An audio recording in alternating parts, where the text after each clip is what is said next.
Hello, all you Stormcast Eternals and Adeptus Astartes. My name is Salamander. Ever since the mid-2010s, an argument has raged on between Warhammer fans. Age of Sigmar or 40k? Where does each setting fail, and where does each setting succeed? In what ways does one setting do things better than the other? It's an ongoing and continuous discourse that's gone on since Age of Sigmar originally replaced fantasy. However, I want to throw my hat into the ring and give one example where I think Age of Sigmar thoroughly trounces 40k. The Emperor of Mankind. So, one thing you need to know about Age of Sigmar and 40k is that in a lot of ways they are dark mirror reflections of each other. Both settings focus on a theocratic human society safeguarded by a vanguard force of heavily augmented and armored posthumans. The primary differences being that Sigmar's empire is a multicultural, multiracial confederation of city-states, where the Imperium of Man is a repressive, horrifying mass of feuding planetary fiefdoms. Oh, and, Sigmar's actually a god, and very much alive, which kind of rules out any kind of comparison between the Sigmar and the Emperor of Mankind as he exists in the 42nd millennium. But that's not what people are talking about when they talk about the Emperor. When you think of the Emperor of Mankind as a character and not just as a piece of background lore information, you're thinking of the Great Crusade and the Horus Heresy, and that is where the real comparisons between Sigmar and the God Emperor can actually take place. But before we can do any of that, we need to know more about the characters we're lining up against each other. So, with that being said, Sigmar Heldenhammer, God King of Azir, wielder of Gal Miraz, had relatively humble beginnings. Born during the most primitive era of the Old World as Sigmar Unbelogen, his birth was heralded by a twin-tailed comet. At the time, humanity was made up of 12 warring tribes who constantly feuded with each other. Sigmar saw that humanity was flanked on all sides by grander nations and mightier foes, and realized the vulnerability of his species at this pivotal time of nascent development. Because of this, he dedicated his mortal life to the unification of the 12 tribes, and through strong politicking and very select use of military force, he was eventually able to do so, and thus he was crowned the first ruler of the Empire of Man. 50 years did he reign, and though most of that rule is now lost to the sands of time, what we do know is that he was known as a just and fair emperor. Then, on the 5th anniversary of his reign as emperor, he stood up from his throne and left for the World's Edge Mountains, and was never seen again. We're not entirely sure what happens next. All we do know is that about another 30-odd years pass, and a priest of Ulrich claims to have seen a vision of Sigmar, ascending to godhood at the World's Edge Mountains. Thus began the cult of Sigmar, which would serve as the primary state religion of the Empire of Man for the next 2,000 years. And regardless of what happened, it was clear to all that he, wherever he was, whatever he was clearly something more than mortal. Warrior priests of Sigmar are capable of calling upon great and mighty feats of power through prayer, and clearly that prayer is fueled by something. However, Sigmar, as were all the gods in the old world, was a very absentee father to his disciples. He communicated with them primarily through visions, but maintained an arm's length with his followers.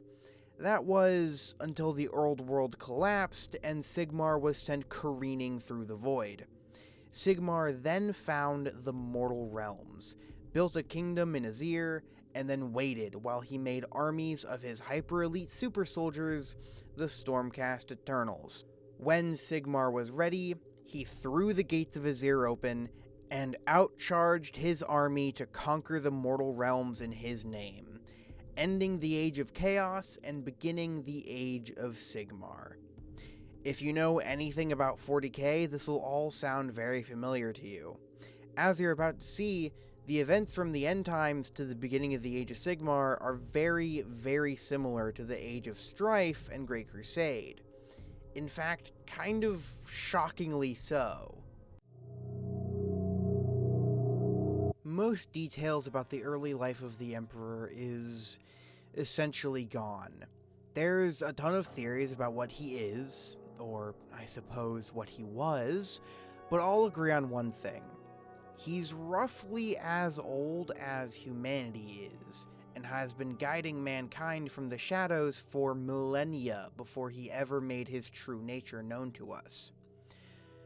So, cut to however many millennia in the future, humanity is living in a utopian, fully automated, multiplanetary society, not too unlike the Federation from Star Trek. Now, this is an era known today as the Dark Age of Technology, because very little is actually known about it. At some point in the Dark Age of Technology, we don't know at which point, the AI humanity used to fuel their society went rogue and basically destroyed everything. And, to add insult to injury, after the conclusion of this war, a ton of warp storms opened up across the galaxy and cut off all interplanetary communication. This caused all human-populated worlds to immediately descend into anarchic chaos, as warp storms made space travel impossible, meaning many of the worlds that relied on the interplanetary trade and support networks of other planets to survive were now doomed. One of those planets, which began to rely heavily on its vast network of colony planets, was Earth, which this far into the future became known as Terra.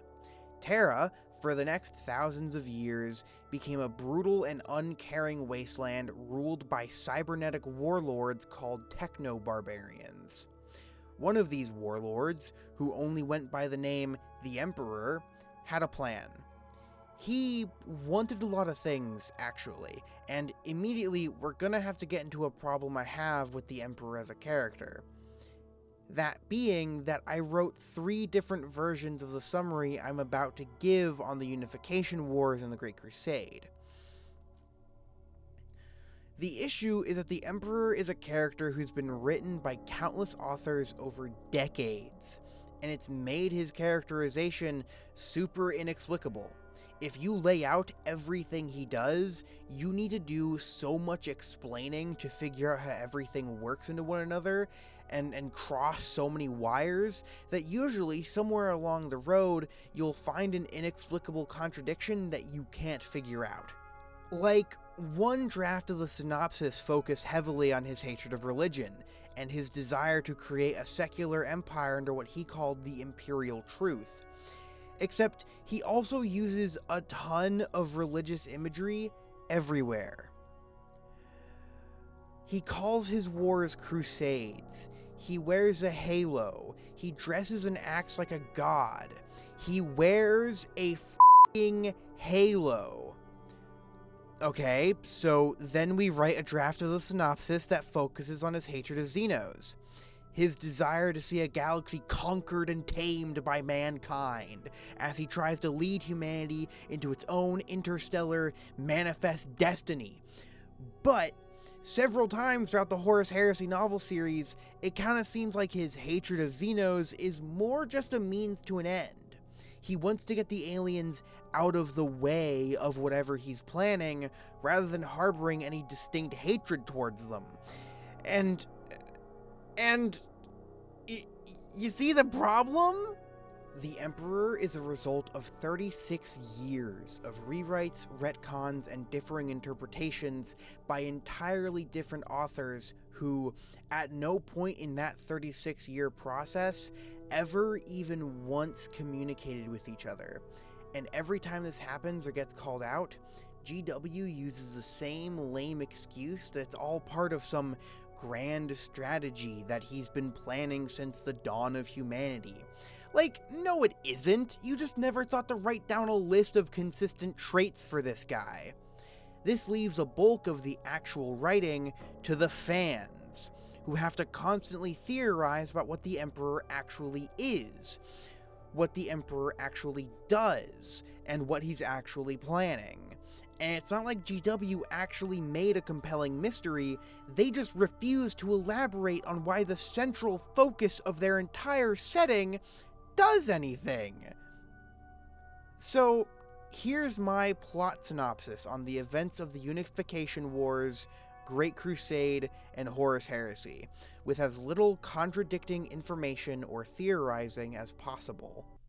The Emperor creates a new group of super soldiers called the Thunder Warriors to unify Terra through relentless violence. He succeeds, invents a new super soldier called the Space Marine, wipes out all religion on Terra for reasons, and then has the Space Marines take the last of the Thunder Warriors out back and shoot them.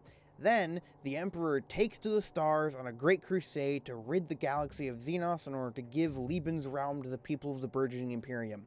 Yes, he unifies Terra, and then decides to launch a massive campaign of genocide completely unprompted.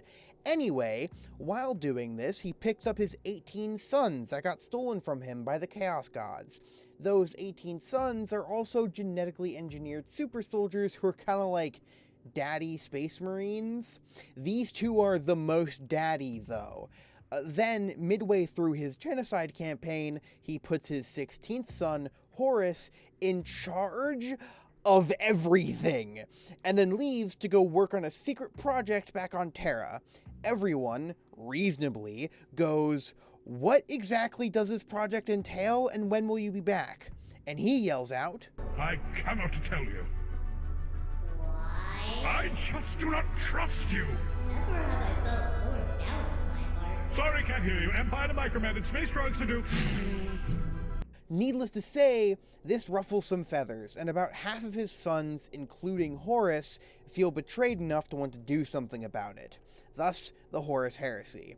This war ends up being so disastrous for both sides that by the end of it, a good portion of the Emperor's sons are dead or missing on both sides. Horus's traitors leave to the Eye of Terror to lick their wounds, but not before Horus is able to essentially kill the Emperor, wounding him deeply enough that he needs to be placed on literal infinite life support powered by the sacrifice of 1,000 souls every day.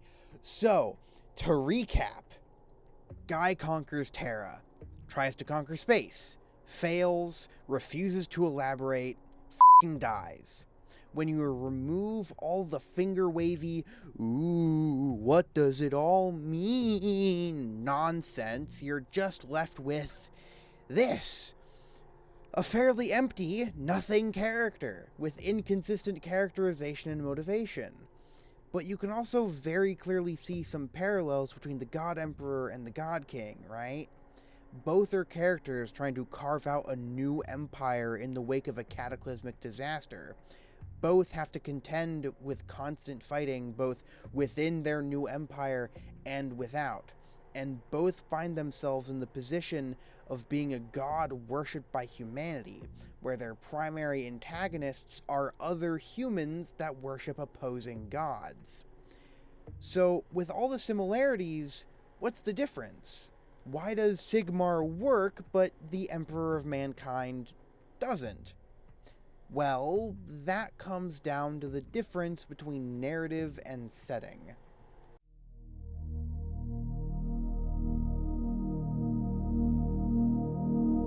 Age of Sigmar is a continuous and ongoing narrative that happens within a rich setting. 40K is an incredibly detailed setting where stories happen to take place within it. This is a very minor but important distinction. Sigmar is a character who acts as a central figure in Age of Sigmar's lore. The Emperor is a background element of the lore that sometimes manifests as a character. So, in a lot of ways, the premise of this video isn't even really fair. Sigmar's a better character than the Emperor because he has a character in the first place. He actually acts with some level of consistency. It's important to think of it as if the Emperor isn't even really a character, because he isn't. He's a blank canvas that changes based on what the author wants to try to say. He's a vehicle to deliver themes and ideas. So at this point, we need to change how we're comparing these two, because I think even when we take into account the idea that the God Emperor and the God King serve very different narrative roles, Sigmar still comes out on top over the Emperor because of one major factor. The text of 40k is always trying to make excuses for the Emperor, and Age of Sigmar doesn't. Let's start with, in my opinion, one of the most egregious examples, the Fall of Magnus the Red. After the end of the Ulanor Crusade, the Emperor put Horus in charge of all armies of the Imperium, including those of his brother Primarchs. In essence, Horus's word was law if you were a member of any Imperial military. He then went back to Terra to work on a super-secret project.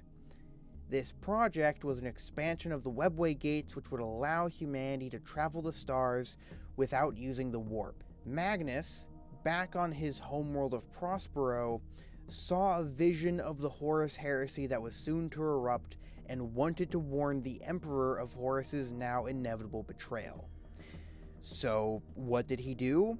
Well, he used an illegal form of psychic communication called a soul projection, where he shot his soul through the warp toward Terra. However, on the way, he encountered a webway corridor which blocked his path. Not knowing what this is, Magnus destroyed it. He had to get this information to his father right now. It couldn't wait. So he barged right through it, went to the Imperial Palace, and as such, accidentally let a bunch of demons into Terra. They repel the demons, but now the Emperor wasn't really hearing anything Magnus had to say, especially not about his most beloved son Horus. Magnus's soul retreated back to Prospero, and the Emperor ordered Leman Russ, another son of the Emperor, to travel to Prospero in order to drag Magnus back to the Imperial Palace to face punishment. So, Leman grabs his Astartes and travels to Prospero. On the way, though, Horus instead says that the orders from Father had changed. Leman was now to annihilate the Thousand Suns, and Magnus along with them. Thus, the Space Wolves landed on the planet and immediately opened fire on the Thousand Suns. Prospero burned, and when it came time for every legion to pick a side on the heresy following the Drop Site Massacre, Horus's manipulation of the Space Wolves gave Magnus basically no other choice but to fight under the banner of the War Master.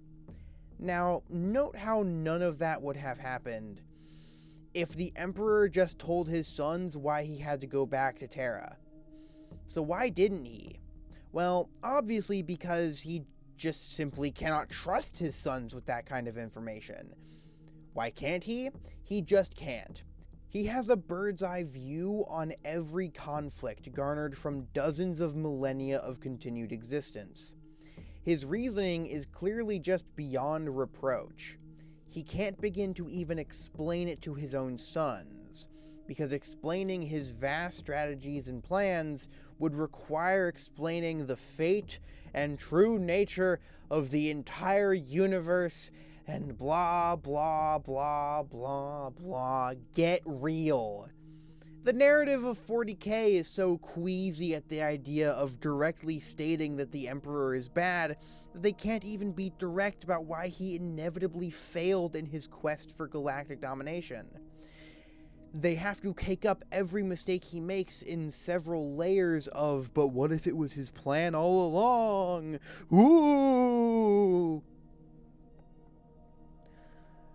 Meanwhile, Age of Sigmar is very direct about the faults of its primary protagonist.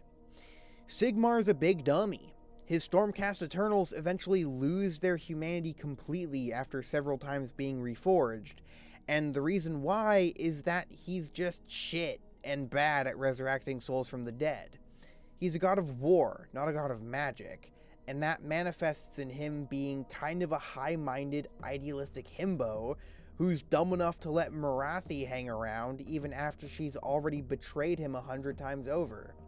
Marathi led Sigmar to stop a plot of Archaons to open up the Gate of Azir using this thing called Varanite.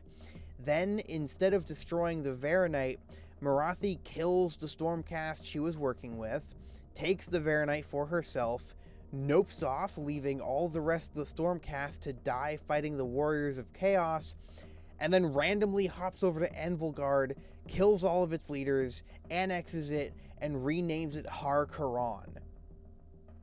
But Sigmar is so desperate for allies that even after this, Sigmar and Marathi are still on speaking terms. It doesn't try to sugarcoat what happened. The fall of Har Karan is largely the fault of Sigmar being too desperate for allies to be able to give Marathi the boot no matter how much she betrays him. It doesn't finger wave going, ooh, but what if the fall of Anvilgard was part of his plan all along? No, Sigmar's just an idiot. And even though he has big plans, he very clearly isn't always equipped to handle every situation. And that makes for a much more interesting character than someone who just option selects all of their bad decisions by vaguely gesturing at the idea that it might feed into some larger plan. But that's just my opinion. What's yours? Let me know in the comments down below, and if you want to see more videos like this, my channel is packed to the gills with them, and more will come out regularly. Before I leave, did you know that this video exists as a direct result of my Patreon becoming democratized? Yeah, so this was the first video to be a result of a patron poll. I'll be doing these every few videos, where patrons can vote on what videos come out next. You can check the description to see how you can become a patron and also vote on a video. Or just watch the cute little patron readout that's about to happen in a few seconds. Alright, thanks for watching, and have a wonderful day. Perfect.